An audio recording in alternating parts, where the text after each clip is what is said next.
بەناوی خی گەورە سڵاوتان لەبێت بەڕێزان ماوەی سێ ڕۆژە خۆپیشاندان لە شارەکانی هەرێمی کوردستان دژی سیستەمی پاشەکەوتی موچە بەردەوامە لە خۆپیشاندانەکانیشدا کۆمەڵێک پێشێلکاری بەرامبەر خۆپیشاندەران کرا و تاکو ئێستاش حکومەت وەڵامی داواکاریەکانی خۆپیشاندەرانی نەداوەتەوە. بە میواندارێک لە بەڕێزان لە ستۆدیۆی سەرەکی دارا محەممەد ئەمین ئەندامی پێشووی سەرکردایەتی کۆمەڵی ئیسلامی کوردستان لە هەولێری شەو عەبدوڕەحمان عەلی ئەندامی پەرلەمانی کوردستان تاوتوێی ئەم پرسە دەکەین. سەرەتا راپۆرتێک دەبینین. پاش دەیان ساڵ حکومڕانیەتی شکست خواردووی پارتی ویشەتی ئێستا هەرێمی کوردستان بە دۆخێکی سیاسی ئابووری چەقبەست و گەیشتووە و باری گوزەرانی هاوڵاتیان بۆ نزمترین ئاس دابەزیوە. 27 ساڵ ستەم و ناداتپەروەری و گەندەڵی و بە هەدەردانی داهاتی گشتی و مامەڵەی سیاسی و ڕێکەوتنە ناڕوونەکان و بە حەزبیکردنی دام و دەستگاکانی حکوومەت لەلایەن دوو پارتی دەسەڵاتدارەوە هیچ شکۆ و هیوایەکی بۆ خەڵکی هەرێم نەهێشتوێتەوە کە جگە لە ڕژانە سەرشەقام و خۆپشاندانی بەرفراوان ڕێگە چارەیەکی دیکە شک نابن. جیاواز لە ساڵانی ڕابردوو خۆپشاندانەکان سەرتاسەرین و هیچ ناوچەیەکی هەرێم نییە گردبوونەوە و ناڕەزایەتی نەیگرتوێتەوە کە ئەوەش نیشانەی بە بنبەست گەیشتنی سیاسەتی تاڵانچێتی پارتی و یەکێتی و گەورەی ئەو زوڵمەیە چەندین ساڵە لە هاوڵاتیانی هەرێمی دەکەن. هەرچەندە دەسەڵاتی پارتی لە پارێزگاکانی هەولێر و دهۆک بارودۆخی نائاسایی سەپاندووە و لە ڕێگەی بە سەربازگەکردنی شار و چارچەکانەوە هەوڵی سەرکوتکردنی ناڕەزایەتیەکان دەدات. بەڵام ژیانی خەڵک بە ئاستێکی خراپی واگەیشتووە کە پێناچێت هیچ هێزێک بێدەنگی بکات جگەل لە پێدانی مافەڕەواکانی. بێدەنگی و بێهەڵوێستی حکوومەت لە ئاست مافەکانیان وای کردووە ناڕەزایەتیەکان بەردەوام فراوانتر بن. لە بەرامبەردا پارتی دەسەڵاتداری هەولێر و دهۆک کە بەرپرسیاری یەکەمە لە بارودۆخی ناهەمواری هەرێم بە پەلامار و دەستگیرکردن وەڵامی داواکاری هاوڵاتیان دەداتەوە. دەسەڵاتی هەولێر بەبێ گوێدانە هیچ بەهایەکی مرۆڤایەتی بێڕێزی گەورە بەرامبەر شکۆی مامۆستایەک دەکات کە دەیان ساڵە ژیانی خۆی بۆ پێگەیاندنی نەوەیەکی خوێندەوار و زانستخواز سەرف کردووە کەچی ئێستا موچەیەکی پێڕەوا نابینرێت و لەسەر شەقام و بە ئاشکرا سوکایەتی پێدەکرێت. ئەو هێزامنیەی لە هەولێر و دهۆک بەبێ گوێدانە هیچ بەهایەک هەڵدەکوتێتە سەر ڕۆژنامەنووسان و چالاکوانان و پەرلەمانتاران و کەسایەتی سیاسیەکان پیشاندەری سیمای ناشرین و ڕاستەقینەی ئەو دەسەڵاتەیە کە چەندین ساڵە جگە لە شکست و نەهامەتی هیچی دیکەی بۆ خەڵکی هەرێم پێ نەبووە. ئێستا کە تووڕێی خەڵک بەلووتکەی خۆی گەیشتووە و ئاستی داواکاری خەڵک بۆ مافێکی ئاسایی وەکو موچە دابەزیوە هیچ شەرعیەتێک بۆ ئەم دەسەڵات و حکوومەتە نەماوەتەوە کە ناتوانێت ئەو مافە سەرەتاییەش بۆ موچە خۆرانی خۆی دابین بکات بەڵکو بەڕێکەوتنی ژێربەژێر لەگەڵ بەغدا قوتی هاوڵاتیانی خۆی دەبڕێت.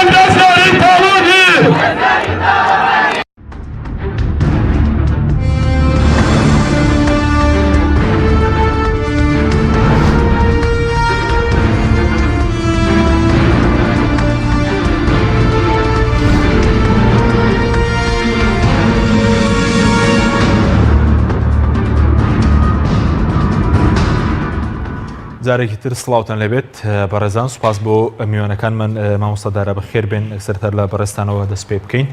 سێ ڕۆژە خۆپیشاندان بەردەوامە لە شار و شارۆچکەکانی هەرێمی کوردستان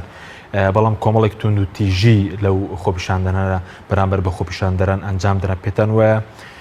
بۆچی حکوومەت لە بری وەڵامدانەوەی داواکاریەکان توند تیژی بەرامبەر بە خۆپیشاندەران دەکرێت؟ بەنای خۆی بەخشندەی میهرەبان سڵاو لە بینەرانی کەناڵی ئاسمانی پێیام. سەرەتا داوای شیفای عاجل بۆ بریندارەکانی ئەم خۆپیشاندانانە ئەکەم و داواکارم لە خوای پەروەردگار شیفایان بدا و داوای ئازادیش بۆ سەرجەم ئەو کەسانە دەکەم کە لەلایەن هێزەکانی دەسەڵاتەوە دەستگیر کراون لە بەتایبەتی نوێنەری کۆمەڵی ئیسلامی لە ئەنجومەنی پارێزگای هەولێر سەرۆکی فراکسیۆنی کۆماڵ کاک عەباس و هەموو ئەو کەسانەی تر کە بە ناڕەوا دەستگیر کراون داواکارم بە زووترین کار ئازاد بکرێن و دەسەڵات بیر لەوە نەکاتەوە بەوە وەڵامی داوا و مافی ڕەوای خەڵک داتەوە بە لێدان و تێهەڵدان و ئازاردانی خەڵک و زیندانی و کوشتن من پێم وایە ئەمە دەنگی خەڵک کە بناکاتەوە نەکاتەوە بەڕاستی ئەمە برینەکان قوڵتر دەکاتەوە ئەمە ئاگر بە بەنزیناکە ئەمە هەست و جۆش و خرۆشی خەڵک زیاتر گردەدا و من پێم وایە دەسەڵات بەم کارانەی دەیەوێ مەرگی خۆی گۆڕێک بۆ خۆی هەڵکەنێ کارێکی ئەوەندە خراپ دەکات. ئەمڕۆ من خۆشحاڵم بەوەی کام جارە خۆپیشاندانەکان سەرجەم ناوچەکانی هەرێمی کوردستانی گرتەوە. خۆشحاڵم بەوەی کە خەڵکی کوردستان ئەوەندە وشیارە دێ بە شێوازێکی مەدەنیانە مامەڵاکە لەگەڵ دەسەڵات و داوای مافەکانی خۆیەکە. خۆشحاڵم بەوەی کە دەزانن مافەکانیان پێشێل کراوە ئەم دەسەڵاتە ئامادەنێ چارەسەری بکە. خۆشحاڵم بەوەی کە سیقایان بەم دەسەڵاتە نەماوە چونکە نەک جارێک و دەیان جار گەزران. پێغەمبەر عەلەیهی سەڵات وسەلام فەرمێ لا یولدغ المؤمن من جحر واحد مرتين. مسلمان دوو جار لە چاڵێکەوە ناگەزرێ بەس ئەمانە دەیان جار ئێمەیان گەستەوە دەیان جار وعد و بەڵێنی درۆیاندا نانتوانی هیچ جێبەجێ بکەن نانتوانی گۆڕانکاری بکەن زۆر بێباکن بەرامبەر خەڵک لە جیاتی ئەوەی بێن بەدەم داوا و مافی ڕەوای خەڵکەوە بڵێن داواکانتان ڕەوایە ئێمە ستەممان لێکردوون ئێمە کەم تەرخەم بووین ئێمە نەمانتوانی ئیدارەی ئێوە بدەین ئێمە فەشەلمان هێنا لە بەڕێوەبردننی وڵات بەڵام دێن بە ئاگرواستن و بە شەق وەڵامی خەڵگەدەنەوە. شەرمەزاریە بۆ دەسەڵاتێک کەسێکی نەخوێنەوار چەکدار بتوانێت شەق لە مامۆستا هەڵدا ئەو ڕۆژێک کە شەق لە مامۆستا هەڵەدرێ ینی شەق لە علم و زانست هەڵدرا ینی شەق لە نەتەوەیەک هەڵدرا ینی شەق لەنەوەی ئایندەش هەڵدرا ینی شەق لە مێژوو خەباتی گەلێک هەڵدرا. بەڕاستی معنای سوکایەتیە بە هەموو گەلی کورد سوکایەتیە بە خوێندن و زانست دەرکەوت کە دەسەڵات خەڵقی نەخوێنەوار لە پشتیەوەیەتی بۆیەش شەق لە خوێنەوارەکان هەڵەدەن. ئەمە بەڕاستی ئەمە تاوانێکەوە دەرحەق بە بەشەریە دەکرێت دەرحەق بە گەلی کورد کرا. ئەمە دەری خست کە 27 ساڵی حکومڕانی دەسەڵاتی کوردی فەشەلی هێنا. بەڵە زۆر باشە بەڵام ئەمڕۆ ڕێخەری بۆ منە وەڵامدانەوەی راپۆرتەنەی دەوڵەتیەکان بەیانامێکی بڵاو کردو تۆ دیندان زێباری باز دووە کە هەندێک خەڵک لە ناو خۆپیشاندەران هێز ئەمنیەکانیان ئیفسیزاز کردووە و قسەی ناشرینان بە هێز ئەمنیەکان وتووە. وڵای من بەداخەوەی لەم ئەم دەسەڵاتەوەکو شێخ ڕەزاڵێ چەرمی ڕووی هێندە قایمە شمشێری میسری نایبڕێ گەر بە کەوشیکەی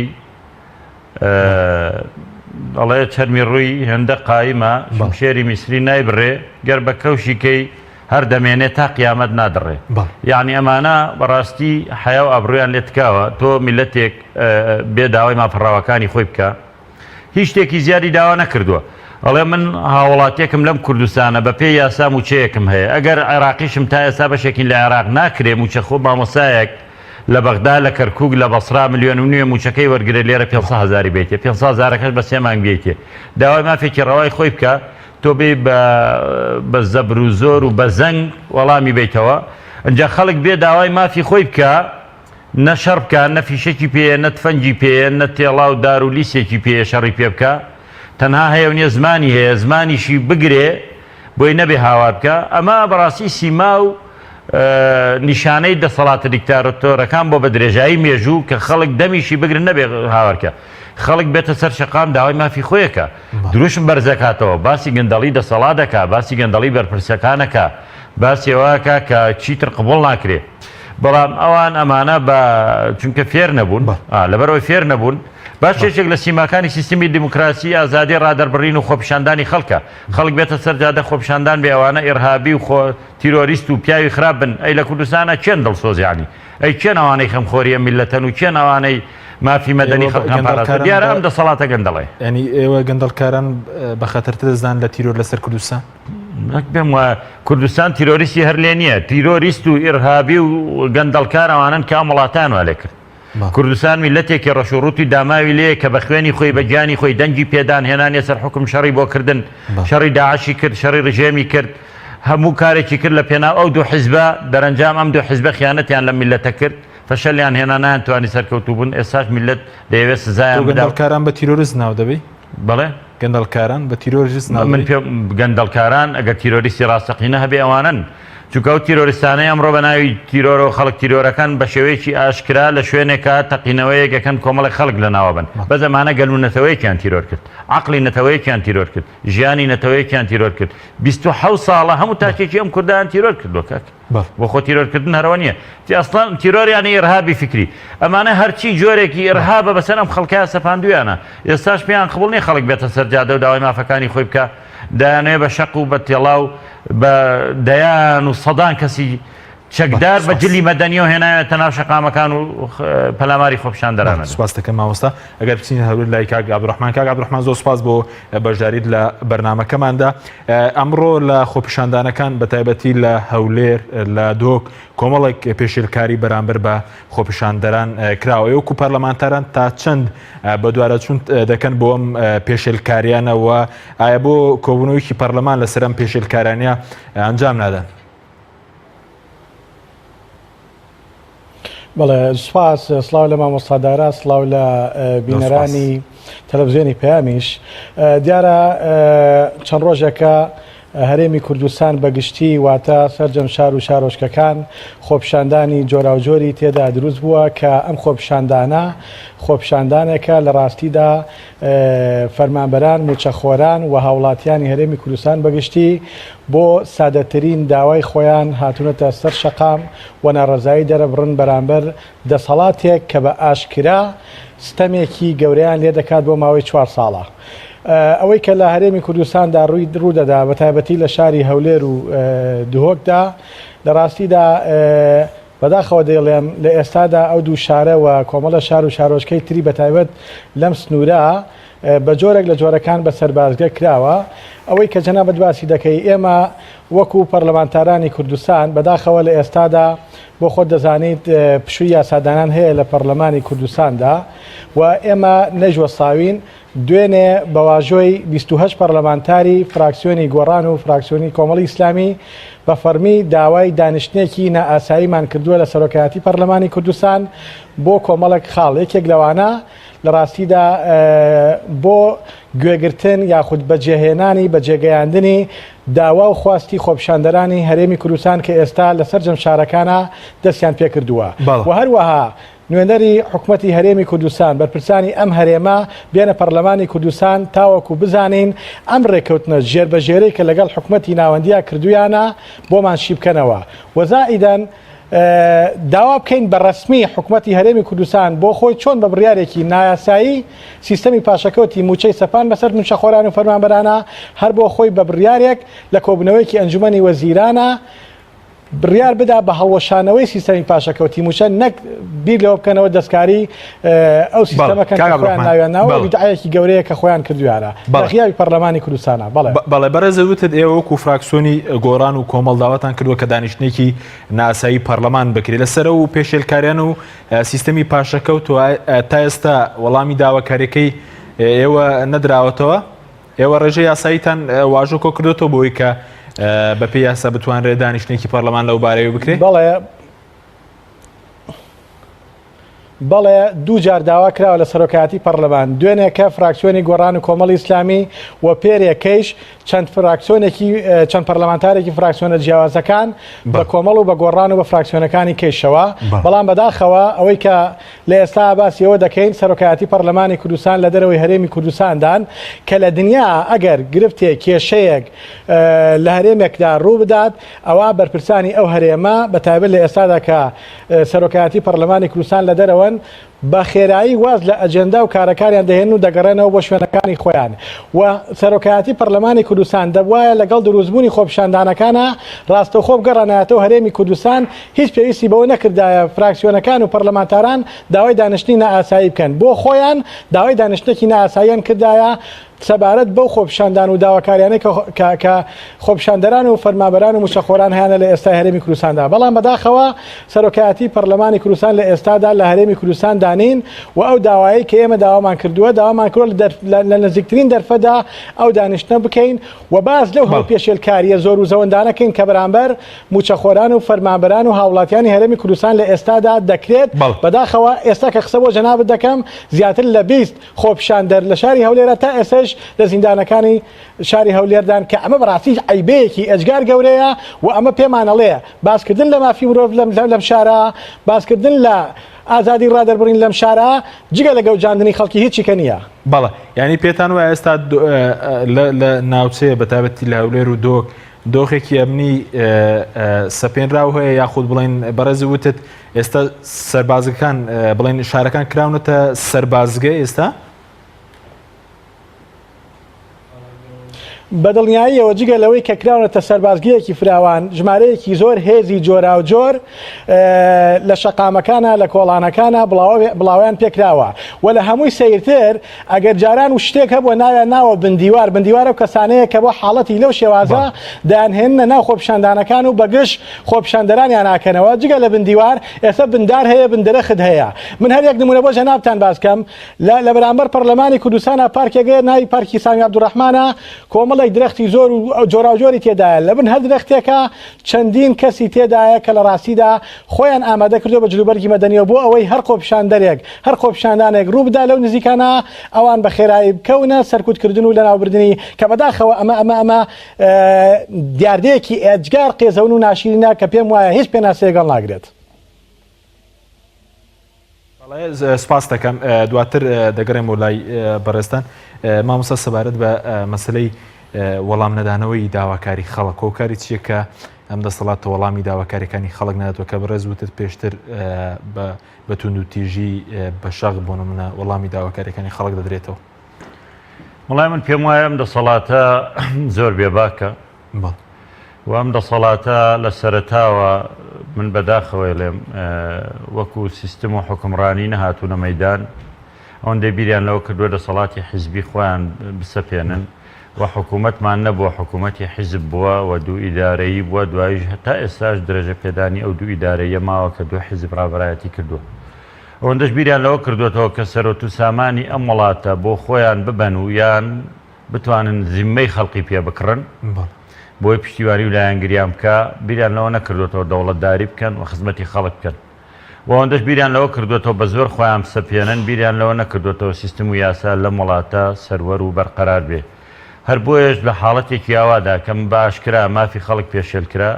کە باشکرا شکست لە دوای شکست تۆماریان کرد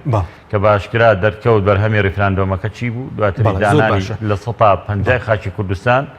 ئێستا پێیان قبول نییە خەڵک داوای مافەکانی بەڵام من ئەمڕۆ گوێم لە بەرپرسێکی پارتی بوو بەردەمێکی سەرکردایەتیان باسی لەوەیەکی کە دەبێت خۆپیشاندان دژی عەبادی و مالیکی بکریانی ئەوان هۆکاری سەرەکی. نا بەڕاستی ئەمە هەڵەیەکی زۆر گەورەیە کە چاواشەکردنی خەڵقی کوردستان لەوە وشیارترە. لە عێراقا خۆتان نەزانن عێراق لە دوای ڕوخانی ڕژێمەوە چەند سەرۆکوەزیرانێکی گۆڕیوە و چەند جار گۆڕانکاری بنەڕەتی بەخۆیەوە بینیوە. سەردەمێک جعفەری سەرۆکوەزیران بوو سەردەمێک مالیکی سەرۆکوەزیران بوو ئێستا عەبادیە و لەوانەیە دوای 4 ساڵی تر یەکێکتر بێ خەزرەجی بێ. لە هەرێمی کوردستانە 27 ساڵە ئەمانە ئامادەنین گۆڕانکاری بکەن لەبەرەوە هێشتا لەوێ دیموکراسی ترە لێرە. پاشان ئێمە لە هەرێمی کوردستانە ئەوەی بەرپرسە لە هەرێمی کوردستان حکوومەتی هەرێمی کوردستانە ئەوەی پاشەکەوتی موچەی داهێناوە حکوومەتی هەرێمی کوردستانە ئەوەی سەروەتی خەڵقی دزیوە حکوومەتی هەرێمی کوردستانە ئەوەی نەوتی ئەم وڵاتە دەریەهێنەوەی فرۆشی حکوومەتی هەرێمی کوردستان بووە کاکە گیانەمە عەبادی نەبووە. ئەو هەموو لە هەتاکو لە 2003 هەتا 2013 ساڵانە هەموو بودجە و موچە خۆرانی هەرێم لە بەغداوە هاتوو. لێرەشەوە نەوتەکان فرۆشتووە. مالیکی ئەوە تا گرتە ڤیددیۆیەکەی ماوە کاڵێ داواتان لە یەکەم نەوتی کوردستان با بمێنێتەوە دەری مێنن مەی فرۆشن ئێمە پارەتان بۆ نێری. لە بەغداوە بودجە بۆ خەڵک هاتووە ئەمان هەر فرۆشتویانە لە سنوورەکان و ڕۆیشتون و ئەو بودجێش کە ماوەتەوە ساڵانە ئەو ساڵانەی کە 10 ملیار و 11 ملیار دۆلار هاتووە هەرێمی کوردستانەوە لەو سەردەمادا نەوت گەورەترین بەرزترین نرخی تۆمار کردووە لە ماوەی 100 ساڵی ڕابردوو. ئەمانە نەوتیان فرۆشت و داهاتەکەی نادیارە و نازانن چیان لێ کردووە. مافەکانی ئێمە لای دەسەڵاتدارانی هەرێمی کوردستانە ئێستاشی لەگەڵا بێ کە بەشێک لە کوردستانیان لە دەستدا باشە هەموو چەکدارێک کە ئامادەن خەڵقی سڤیل و بێتاوان بەرشەقدەن مامۆستایەکی ڕیسپی ئەی بۆ ناچن لە کەرکووکە لەگەڵ حەشتی شەعبیە و شەڕە بکەن بۆ ناچن شنگال ئازاد بکەنەوە بۆ تەسلیمیان کرد ئەمانە سەرەت و سامانی وڵاتەکان بردووە سایانە جارێککە چاواشەکاری بکەن مافەکانی ئەو لە بەغدایە مافەکانی ئێمە لێرەیە پاشان من ئێستاش دەڵێم دەبێ بزانین ئەم ڕێککەوتنە چۆن کراوە عەبادی چۆن 370 ملیار دۆلاری ناردووە لە جیاتی چی و بۆچی ناردوێتی و چۆن ناردوویەتی و من پێم وایە لە عێراقی شایستا و ڕوبەڕووی بەرپرسیارەتی دەبێتەوە لە مقابلی چیان ناردوێتی بە پێی دەستوری عراقی دەبێ هەموو ئەم داهاتانە بگەڕێتەوە بۆ مرکز جارێکی تریش مرکز بەرپرسیارە موچە و پێداویستەکانی هەموو خەڵقی عراق وەکو یەک دابینکە ئەمان ئامادە نەبوون داهاتی نەوتەکە 550,000 بەرمیل تەسلیم بکەن تا بەغدا هەموو موچەکە بنێرێ ئێستا شاتون جارێکتر ئەیانەوەی خەڵک بخەڵەتیانە نەڵێ دەستکاری موچە ئەکەین باشە خەڵکی کوردستانە بێەوە ببینێ ئێمە لە وڵاتێک ئاژین بەچی یاسایەک دێ دەستکاری موچەکە لە 140 لێ بڕیوە تا ئێستا لە 160 لێ بڕیوەی کا بە لە 130 لە 120 لە 110 ناکرێ موچەخۆرێک لە کوردستان جیاوازی هەبێ لەگەڵ موچەخۆرێکتر لە شوێنێکی تری عراق مادام عراقی نەتانتوانی دەوڵەتەکە دروستکەن فەشەلتان هێنا ئەبێ ئێمەژەکو هەموو هاوڵاتێکی عراقی مافمانە بێ ناکرێ خانەنشینێک لە مانگی سێی پار موچەی وەرگرتە بێ و تا ئێستاوەری نەگرتوتەوە ناکرێ کەمەندامێک زیندانێکی سیاسی لە بەغدا مانگانە موچەکەی چەند ئەوەندەی موچەکەی ئێرە بێ وەریگرە و لێرە موچەکەی نەدەنێ لەبەرەوە من پێم وایە ئەمانە بەڕاستی بەس ئیشیان لەسەرەوە کردووە خۆیان بمێننەوە ئەم پارەیان بۆ مانەوەی خۆیان سەرف کردووە ئیشیان لەسەرەوە نەکردووە سیستمێکە بێ و پێشم وانە دەوڵەت خەڵگەوان لێ قبول کاوە خەڵقی شەزانێ مافەکەی لای کێیە ئەگەر ئەمانە نەبوونایە من حەزەکەمە ڕاستیە بڵێم ئەگەر ئەمانە لە حکم و دەسەڵاتان نەبوونایە خەڵک ئێستا هەموو پیاوەکانی عەبادی لە کەرکووک و هەموو ناوچە کوردستانەکان دەرەکرد هەر بە چەپڵە خەڵگە چوو حەستی شعبی لە کەرکووک و شوێنەکانی تر دەرەکرد چونکە خەڵکی کوردستان ئەوەندە بێغیرەت نییە خەڵکی کوردستان ڕاپەڕیری کردووە دژی سەدام حوسێن و ئەو ڕژێمەی بە چۆکا هێناوە خەڵکی کوردستان کیمیاباران کراوە تەسلیم نەبووە بەس خەڵکی کوردستان وتی با خەباتەکەمان بە فێڕۆ نەڕوا دەوڵەت و هەرێمەکەمان لە دەست نەچێ هەر نەمانەی قبول کرد تا ئێستا کە لە عەبادیش بێدەنگن هەرچی بیکال بەهۆی ئەمانەوەی یعنی ئەمان وایان کردووە جارێککە هەنەوێ ئیرادە و شکۆی کورد بشکێنەوە بچین لەگەڵ ئەوانە تەسلیم بن لە پێناوی ئەوەی ئێستا بەس دەسەڵاتداران تەسلیم بوون گەل تەسلیم نەبوو من بە هیچ شێوەیەک گەل تەسلیمی هیچ کەس نابێ ئەگەر ماوەیەکیش بێدەنگ بێ وەکو چرایە گوایە خامۆشیکەی وەکو پشکۆیە گوایە گەشێتەوە بەڵێ سوپاس دەکەم بەڵە بینیرانی بەڕێز ناوبڕێک و دواتر دەگەڕێنەوە لای میوانەکەمان لە هەولێر لەگەڵمان بمێنەوە تۆپ ئارت تاکە بریکاری تۆڕی میدیایی کۆمەڵ بۆ دروستکردن و بڵاوکردنەوەی ڕێکلام تۆپ ئارت گروپی کۆمپانیەکانی نوێکار بۆ جوانکاری بیناسازی گروپی کۆمپانیەکانی نوێکار لە وەرزێکی نوێی کارکردنیدا هەڵدەستێت بە داشکاندنێکی بەرچاو بۆ سەرجەم مەوادی جوانکاری بیناسازی و پێداویستیەکانی هەمیشە تۆکمەی و جوانی و خێرایی لە پێشینەی کارەکانیەتی وە سەرجەم کارەکانی کۆمپانیای نوێکار زەمانی 10 ساڵی لەگەڵدایە لە سەرجەم پارێزگاکانی هەرێم کار دەکەین و گواستنەوە و بەستن بێ بەرامبەرە لە ئەزمموی کارەکانمان هەمیشە تۆکمەی و جوانیمان دڵنیاکەرەوە بۆ کڕیارانمان ناونیشان کەلار شەقامی سەرەکی لیوا بازار بەرامبەر مزگەوتی تەقوا گروپی کۆمپانیەکانی نوێکار کۆمپانیای دنیا دیکۆر کۆمپانیای دنیا دیکۆر ئامادەیە بۆ دانانی دیکۆراتی ماڵ و شوێنە گشتی و حکومیەکان کۆمپانیای دنیا دیکۆر هەڵدەستێت بە دروستکردن و دانانی کەوانتەر و ژووری نووسن و ئۆفیسی گەشت و گوزار و جبسم بۆردی مەغریبی و کاغەزی دیواری ئیتاڵی و تەختەی ئەرزی تورکی و ئەڵمانی و جیاکردنەوەی هۆڵ بە SDF و MDF و داری سروشتی کۆمپانیای دنیا دیکۆر دنیایەک بۆ دیکۆراتەکانتان ناونیشان سلێمانی فەرعی یەکەم شەقامی بازنەی مەلیک مەحموود بەرامبەر پارکی مەلیک مەحموود فەرعی دووەم شەقامی بازنەی مەلیک مەحموود بەرامبەر سۆپەرمارکێتی ئاڵتون فەرعی سێیەم ناوچەی پیشەسازی یەک بەرامبەر تاقیگەی بیناسازی کۆمپانیای دنیا دیکۆر بەهادارترینی دیاریەکان بۆ نیگای شیرین و خواستەکانی تۆ دروستەکەین لە باشترین شوکۆلات و باشترین ناوکی بندۆق بۆ بەدیهێنانی چەند ساتێک لە ژیانت کە پڕ بووە لە هەیەجان لێوان لێو بووە لە خۆشیەکان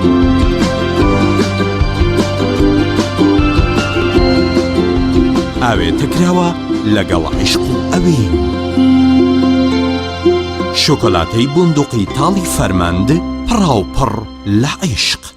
کۆمیلی نیشانی بەرزی کوالیتی و ڕەسەنایەتی لە بەرهەمهێنان. بەرهەمەکانی کۆمیلی شامپۆی قژی کۆمیلی بە پێکاتە تایبەتەکەی هۆکارە بۆ بژانەوە و ڕیقەدارکردن و بەهێزکردنی ڕێگەکانی قژ. جۆرەکانی شامپۆی قژ بۆ قژی ئاسایی و چەور و وشک و دژە کڕێش و قژی مخۆرکە بۆ یەکراو. جۆرەکانی کلینەکسی تەڕی کۆمیلی بۆ بەکارهێنانی ڕۆژانە، پاکەرەوەی لەش، پاکەرەوەی ماکیاژ کە توانایەکی بەهێزی هەیە لە لابردنی ماکیاژ و مادەی وەتەرپروفی ناو ماکیاژ بەبێ جێهێشتنی هیچ موادێکی زەیتی. شامپۆی خۆشتن و دەستشتنی کۆمیلی پێست بۆن خۆش و نەرمەکە. کرێمی دەست و دەموچاوی کۆمیلی لە 100% زەیتی زەیتونی سروشتی تیا بەکاراتوە، پێستە وشک و زبرەکانی دەست و قاچ نەرم و زیندووە کاتەوە. زۆرینەی بەرهەمەکانی کۆمیلی لە 100% زەیتی زەیتونی سروشتی تیا بەکاراتوە. گۆڵدن ئای بریکاری سەرەکی بەرهەمەکانی کۆمیلی. تۆپ ئارت تاکە بریکاری تۆڕی میدیایی کۆمەڵ بۆ دروستکردن و بڵاوکردنەوەی ڕیکلام. تۆپ ئارت.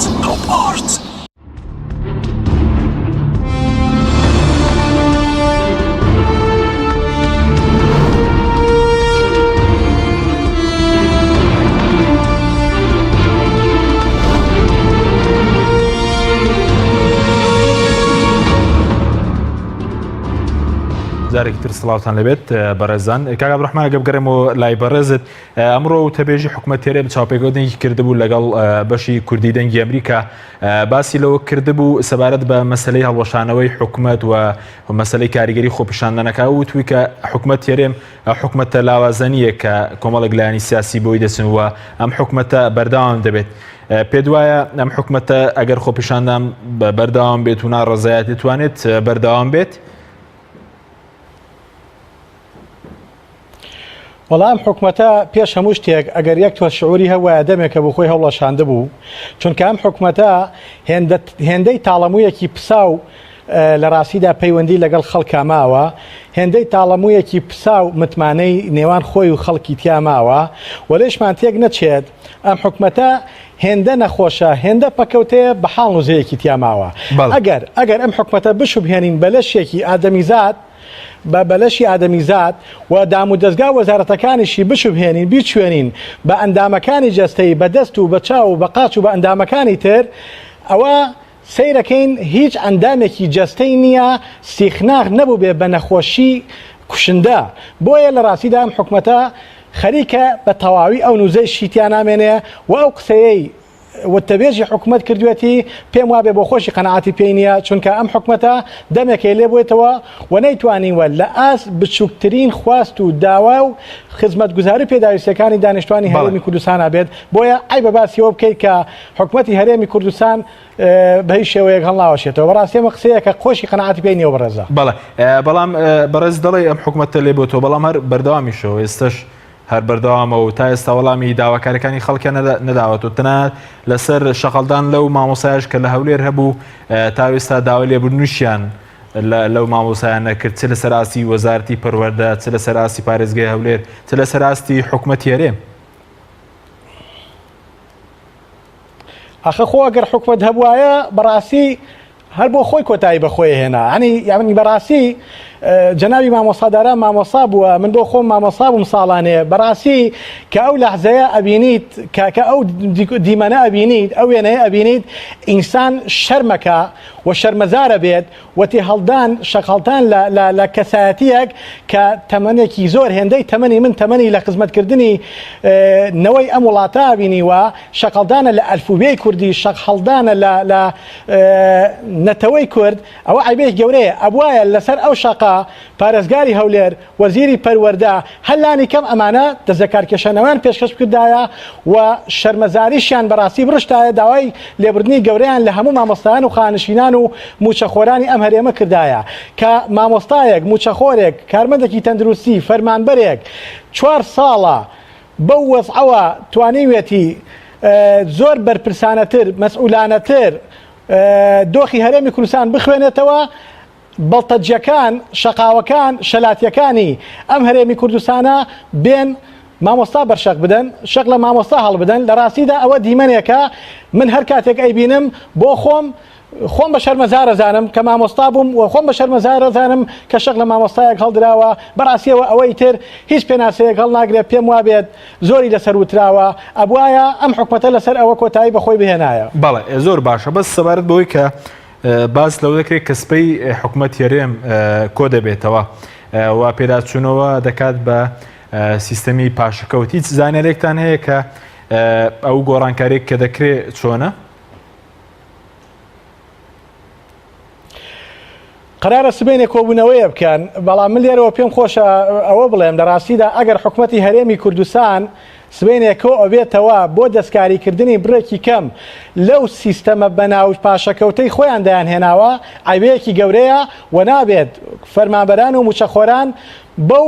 کەمکردنەوەی پاشەکەوتە ڕازی بن، بەڵکو داواکاری خۆپیشاندەران ئێستا لە موچە چوەتە دەرەوە، جگە لەوەی کە داوای هەڵوەشانەوە نهێشتنی ئەم سیستەمی پاشەکەوتی موچەکان لە ڕاستیدا خەڵک داوای گۆڕانکاری لە سیستەمی حکومڕانی ئەم وڵاتەیە کات. بۆیە ئەوەی کە حکوومەتی هەرێمی کوردستان سبەینێ بۆی کۆ بێتەوە هیچ بیانویەک هیچ بەهانەیەک نەماوە بۆ ئەوەی باس لەوە کات دەستکاری سیستەمی پاشەکەوتی موچەکە. من پێم خۆشە زۆر ڕاستکەوم لەگەڵ تا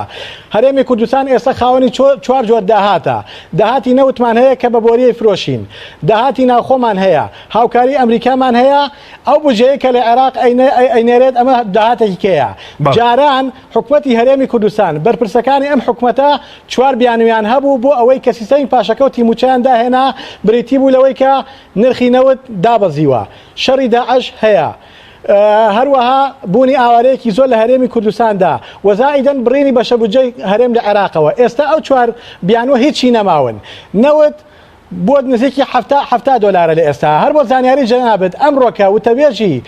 حکوومەتی عێراقی زۆر بەڕاشکایی وتی حکوومەتی هەرێمی کوردستان لە ئێستادا ڕۆژانە 300,000 بەرمیل نەوت ئەفرۆشێت. ئەگەر واز لە هەفتا بێنە ئەگەر $50 بۆ بێنێتەوە ئەمە 550 ملیار دینارەکە لەگەڵ ئەو 370 ملیارەی حکوومەتی عێراقیدا بەشی پێدانی موچەکە بەبێ پاشەکەوت. واتە ئێمە داهاتی ناوخۆشمان زیاد دەبێت بۆ خزمەت بۆ پێداویستەکانی وەزارەتەکان و هاوکاری ئەمریکاش بۆ هێزەکانی پێشمەرگەیش، کەواتە هیچ بیانویەک هیچ بەهانەیەک نەماوە و داواکارم هیچ فەرمانبەرێک موچەخۆرێک ڕازی نەبێت بەوەی لە سەدا دەش پاشەکەوتی موچەی لای حکوومەتی هەرێمی کوردستان ببێنێتەوە. بەڵێ سوپاس دەکەم مامۆستا دەرە سەبارەت بە مەسلەی کۆبوونەوەی حکوومەت و دەستکاریکردنی پاشەکەوت دەبێت فەرمانبەرانی کوردستان بەوە ڕازی بن کە کەمێک لە موچەکانیان دەستکاری بکەن لە کاتێکە وەکو کابراحمان باسی کرد ئێستا 4 جۆر دەهات هەیە. لە ڕاستیدا منیژەمەوە بڵێم ئێمە سەرەتا کێشەمان لەگەڵ ئەم حکوومەتە کێشەی موچە نییە بەتەنیا، موچەیەکێک لە کێشەکانە دەرهاویشتەی گەندەڵی ئەم دەسەڵاتەیە کەوای کردووە موچەی خەڵقی بڕیوە. ئەم دەسەڵاتە هەرێمی کوردستانی لەدەستدا، ئەم دەسەڵاتە لە 150 کوردستانی لەدەستدا، ئەم دەسەڵاتە شکۆی تاکی کوردیشکان، ئەم دەسەڵاتە سیستمی ڕوعموچەی داهێنا، ئەم دەسەڵاتە ئیهانەی بە کەسایەتی کورد کرد، ئەم دەسەڵاتە وای کرد کورد لە عەفرینیش بکوژرێ، سوکایەتی بە کورد بکرێ لە هەموو پارچەکانی کوردستان. ئەم دەسەڵاتە کارێکی کرد لە کاتێکی ناوەختا وەکو میوەیەک وەختی نەهات بێ و دەستی بۆ بەری لێکەیتەوە پرۆسەی دروستکردنی دەوڵەتی کوردیشی لەدەستداین و ئێمەی 50 ساڵی گێڕایەوە دواوە. دەسەڵاتی بەڕاستی دەسەڵاتێک بوو خیانەتێکی گەورەی لە میلەتە کردووە، یەکێک لە ئیشەکانی کێشەی موچەیە. دەسەڵاتێک لە هەولێرە گەنجێکی عەرب خەڵقی بەسرا لێی درابوو، پارێزگاری هەولێرە چێت داوا لێبوردن لە خەڵقی بەسرا و پارێزگاری بەسراکە، بەڵام مامۆستایەک کە فەرمێ کاد المعلم أن يكون رسولا بەو بەڕێزیەوە شەقی تێڵە درا ئامادەنین داوای لێبوردنی لێ بکەن. ئەم دەسەڵاتە تاکی کوردی ئیهانە کردووە بە سوک سەیریەکە. بە ئێستاش کە دێ باسی موچەکە وەرە تا ئێستا ئامادە نییە داهاتەکانی ئاشکراکە بۆ خەڵک، تا ئێستا شەفاف نییە بڵێ داهاتی ئێمە چەندە، ئەوەی بە بۆری ئەڕوا 300,000 ئەوەی لە هەموو سنوورەکانەوە تەنکەرە ڕوانەوت ئەمە چی لێ دێ. پارەکان کۆی کە ئێوە زۆر زیاترە لە موچەی تەواو، خەڵکی کوردستان بۆ ڕازی بێ ئێستا نەوێ بڵێن لە سا 15 موچەکان تانە بڕین. موچەخۆرێک کە تا ئێستا موچەکەی 1.5 ملیۆن بووە 400,000 وەرگرتووە بەم سیستماڵێ ملیۆنێکە زۆر باشە قەچێکە با ڕازی بین، بەس بەڕاستی ئەوەش سوکایەتیە ئەوە قبول بکەین. ئێمە داهاتێکی زۆر هەیە، ئەم دەسەڵاتە ئامادەنیە ئاشکرای بکە، ئامادەنیە شەفاف بڵێ داهاتەکەم چەندە، پاشانیژەوێ موچەکە لە 120 لێ ببڕێ بۆ، یعنی خەڵک بۆ ئەمە قبولکە، خەڵک بۆ داوای پاشەکەوتی موچەکە ناکاتەوە، خەڵک بڵێ بۆ ئێمەتان بەرەو ئەم بارودۆخە برد، خەڵک بڵێ ئێمە ڕازیمان نییە تەنانەت فلسێک قورشێک دینارێک لە موچەخۆرێک لە بەغدا کەمتر وەرگین ئێمە چیمان لەوان کەمترە ئێمە نەوتیش دەفرۆشین و داهاتی بەغداشمان بۆ دێ و داهاتی هاوکاری ئەمریکاشمان بۆ دێ و داهاتی ناوخۆشمان هەیە و بەڵام لە هەمان کاتیشە بۆ موچەخۆرەکە ئێمە لە سا 20 بەغا کەمتر وەرگێ یعنی هاوڵاتی دەرەجە دوین باشەم دەسەڵاتە بۆ ئیهانەی خەڵک بکە من لەگەڵەوەم فەرمانبەرانی کوردستان بەگشتی ئەوە ڕەتکەنەوە ڕێگای پێ نەدەن کاکە خەڵکی کوردستان کێشەی موچە نییە خەڵکی کوردستان کە ڕاپەڕین بووە خۆی ڕاپەڕینی کرد پێشوازی لەو بەرپرسانە کرد ئەم بەرپرسانە هاتنەوە کاکە هەمووی پێڵاوی لاسیکی لە پێیا بوو شتێکی لە جێرا نەبوو بە عەرزا بڕوا پاسکیلیش 2 تای هەبێ نەک 4 تایە کە ئێستا خاوەنی ملیاراتن خاوەنی مەلاین دۆلارن خاوەنی چەندین کۆمپانیا و پرۆژەی گەورە گەورن لە دەرەوەی وڵات و لە ناوەی وڵات خەڵک پشتیوانی لێکردن خەڵک بە بێموچە مامۆستا بووین ئێمە دەواممان کردووە ڕۆژێک لە ڕۆژان چاوەڕێی موچەشمان نەکردووە خەڵکی کوردستان سەری بۆ موچە و پارەدا نەنەواندووە بەڵام ئەمەیان قبولکردنی سەردانەواندنە بۆستەم یعنی وەک وایە تۆ مافێکی خۆتە پارە هەیە ئەم زوڵمت لێ یەکاو تۆ قبوڵیەکەی خەڵک زوڵم مستەمی قبول نییە وەجینا خەڵک گوێی لە پارە نییە خەڵکی کوردستان لە پێناوی ئازادی کوردستان لە پێناوی شکۆی کوردستان لە پێناوی پاراستنی خەڵق و خاکی کوردستان خوێنیشی نەویستۆ بەخشیوێتی بەس ئەمەیان کۆمەڵێک دز و گەندەڵکار هاتوون بە ناوی بەڕێوەبردن و ئیدارەی وڵاتەوە سەرۆتی ئەم وڵاتە خوێن اینجا لەوە قورستر شاعیرێکی عەرەب ئەڵێ وظلم ذوي القربى أشد مضاضة على المرء من وقع الحسام المهندي ظلم مستەمی خزم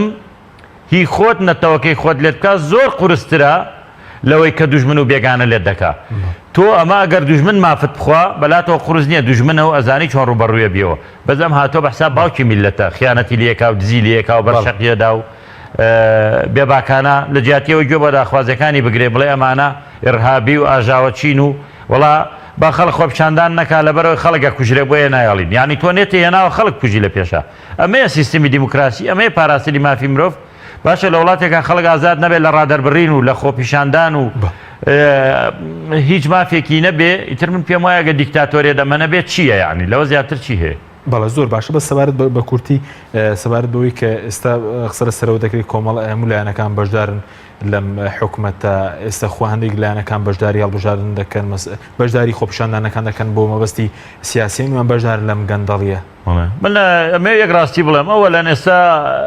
لایەنەکان لە حکوومەتانین جگە دوو حزبی دەسەڵات نەبێ بەڵام هەموو کەس دەزانێت خەڵکی کوردستان چێ دوو ئیدارەی دروست کرد زۆنی سەوز و زەرد هەبووە وە چێ سەرەت و سامانیە وڵاتەی بردووە ئەم حزبانە کە بەشداریش بوون بە نێتی ئەوەی چاکسازی و گۆڕانکاری بکەن بەڵام بەداخەوە پێیان نەکرا لەبەرەوەی ژمارە کورسیەکانی پەرلەمانیان کەم بوو وەزیرەکانیان یەک وەزیر و دوو وەزیر و سێ وەزیر بوو دەسەڵاتەکە لای ئەمان نەبوو پەرلەمانتارەکانی ئۆپۆزیسیۆن بە چەند پەرلەمانتارێکەوە توانیویانە شەڕی هەموو حکوومەت بکەن کۆمەڵی ئیسلامی وازی لە هەموو بەرژەوەندەکانی خۆی هێناوە بە هەموو شێوازێک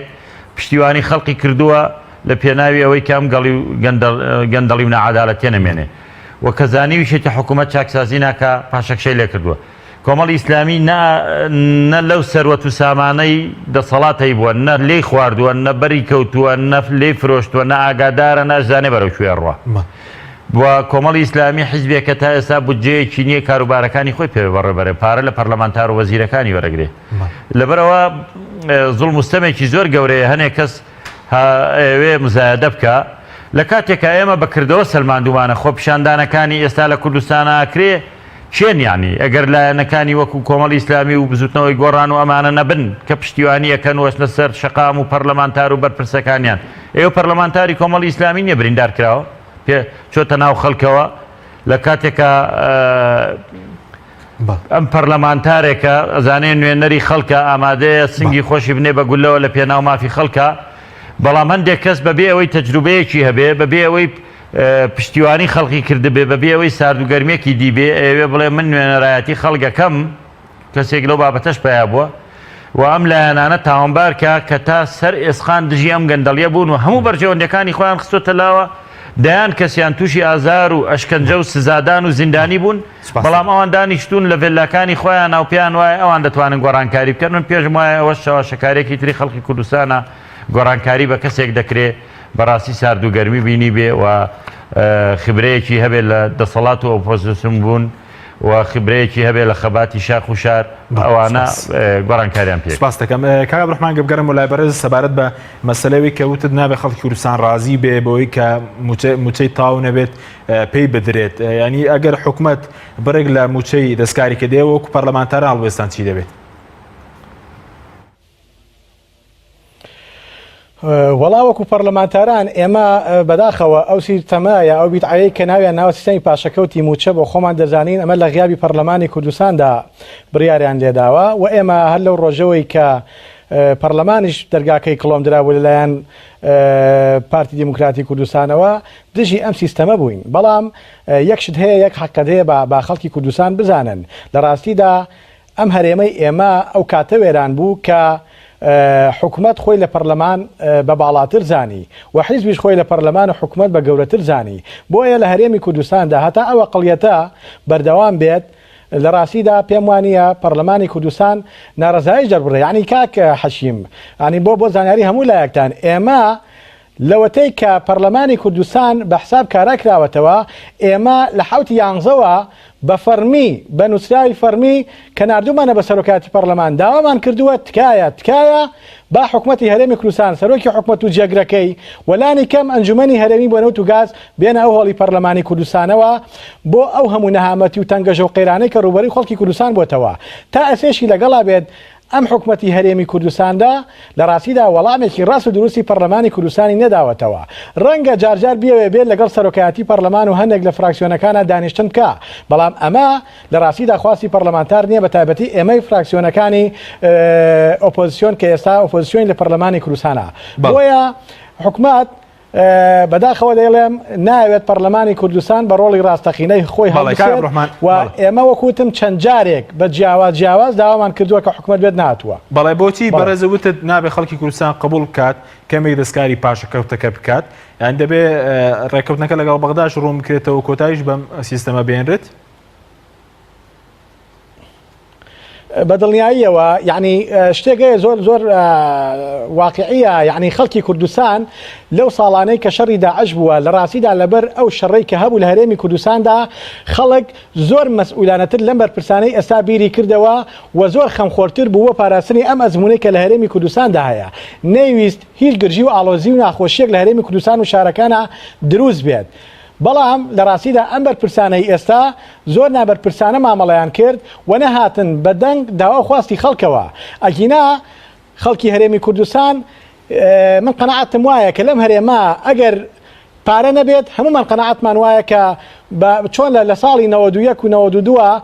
مامۆستایان دروشمێکیان ئەو کاتە بەرزەکردەوە سەری بەرز بۆ موچە ناوی ناکەین. ئێستا مامۆستایان فەرمانبەران تەندروستکاران سەری بەرزیان لە ڕاستیدا لە بەرامبەر گەندەڵکارانە نەوی ناکەن. کاتیەوە هاتووە کۆتایی بەم سیستەمی پاشەکەوتە بهێنرێ، کاتیەوە هاتووە ئەم ڕێکەوتنە ژێربەژێری نێوان هەرێم و ناوەند کە مانگە پێش ئێستا لە شاشەکانی شەوە ڕویانەکردێ خێرە لە 24 ساعتان ڕێکەوتنێکی ژێربەژێریان کرد بێ ئەوەی کەس بزانێت کە پێویستە ئەو جۆرە ڕێکەوتنانە پەرلەمانی کوردستان کە نمایندەی خەڵکی کوردستانە ئاگای لە خاڵ بە خاڵ و وشە بە وشە ڕێکەوتنەوەی، بەڵام بەداخەوە کەس نازانێت جگە دوو کەس و سێ کەس نەبێت لەم هەرێمی کوردستانە. زۆر باشە کاک عەبدوڕەحمان دوا پرسیارم سەبارەتەوەی کە مامۆستا داراش باسی لەوە کردەوە سازش ئامادەن سازش بۆ هەموو مەسەڵەن دەسەڵاتدارانی عێراق بکەن بۆ وڵاتانی تر بکەن بەس سازش بۆ میلەتەکەیان ناکەنەوە. کاری چییە؟ ئاخر پێ وایە دەسەڵاتدارێک کە سازش بۆ میلەتەکەی نەکات ئایندەی چی بەسەرێ بە کورتی بێ سوپاس دەکەین؟ وەڵاوە واقعە لە ڕاستیدا ئەم دەسەڵاتە ئەگەر لە ساڵانی ڕابردووە تا بە ئێستا ئەگا لانی کام ڕازگۆ وایە لەگەڵ خەڵکی کوردستانە، ڕازگۆ وایە لەگەڵ ئەو هەموو پاکێجە جۆرا جۆرانەی کە لەلایەن ئۆپۆزیسیۆن لە ساڵانی ڕابردووە پێشکەشی کرا، ئەو هەموو پرۆژەیە کە لەم ساڵانە بۆ چاکسازی پێشکەشی ئەم حکومەتەکرا لە 125 ئەمانە جێبەجێ کرانایە. هەرگیز ئەم حکومەتە ئاوا بە چوارپەلەوە تووشی ئەم نەهامەتی قوربەسەریە نەبوو کە ئێستا کۆمەڵانی خەڵکی کوردستان باجەکەی ئەدەن. و یەکێ لە گرفتە گەورەکانی کە ئەوەیە کاک حەکیم بۆ خۆت لە سەرەتا ئاماژەت بەوە کرد لە هەرێمی کوردستاندا ئێستا داوەزراوەیەکیان دروست کردووە ئامادەیە جوابی هەموو راپۆرتێکە دەداتەوە. بەداخەوە ئەمڕۆ گوێم لێ لەلایەن بەرپرسی ئەو دامەزراوەوە ئەو دەڵێت خۆپیشاندەران پۆلیسیان بریندار کردووە کە ئەمە حیاتونێکی گەورەیە و وتنی ئەو قسەیە لە ڕاستیدا عیبێکی گەورەیە لە کاتێکدا هەموو لایەک دەزانێت کە کێ توندوتیژی کردووە بۆیە دوا قسەم ئەوەیە ئەم حکومەتە لە ڕاستیدا ئەم دەسەڵاتە چەندە بەردەوام بێت لە ڕاوەدوونان لە ئازاردان لە گرتنی خۆپیشاندەران تەمەنی خۆی کورتترەکاتەوە وەڕقی خۆپیشاندەران و فەرمانبەران ڕقە سوورترەکە. بەڵێ سپاسەکەی مامۆستا کاتمنتەوە بۆ زۆر سپاس بۆ بەرەزان عەبدوڕەحمان عەلی ئەندامی پەرلەمانی کوردستان لە فراکسیۆنی گۆڕان لە هەولێرەوە لەگەڵمان بووی وە دارە محەممەد ئەمین ئەندامی پێشووی سەرکردایەتی کۆمەڵی ئیسلامی کوردستان کە لە سۆی سەرکی لەگەڵمان بووی. سپاس بۆ بینەرانی بەڕێز، سپاس بۆ هاوکاران تا بەرنامەیەکی تر خواتان لەگەڵ.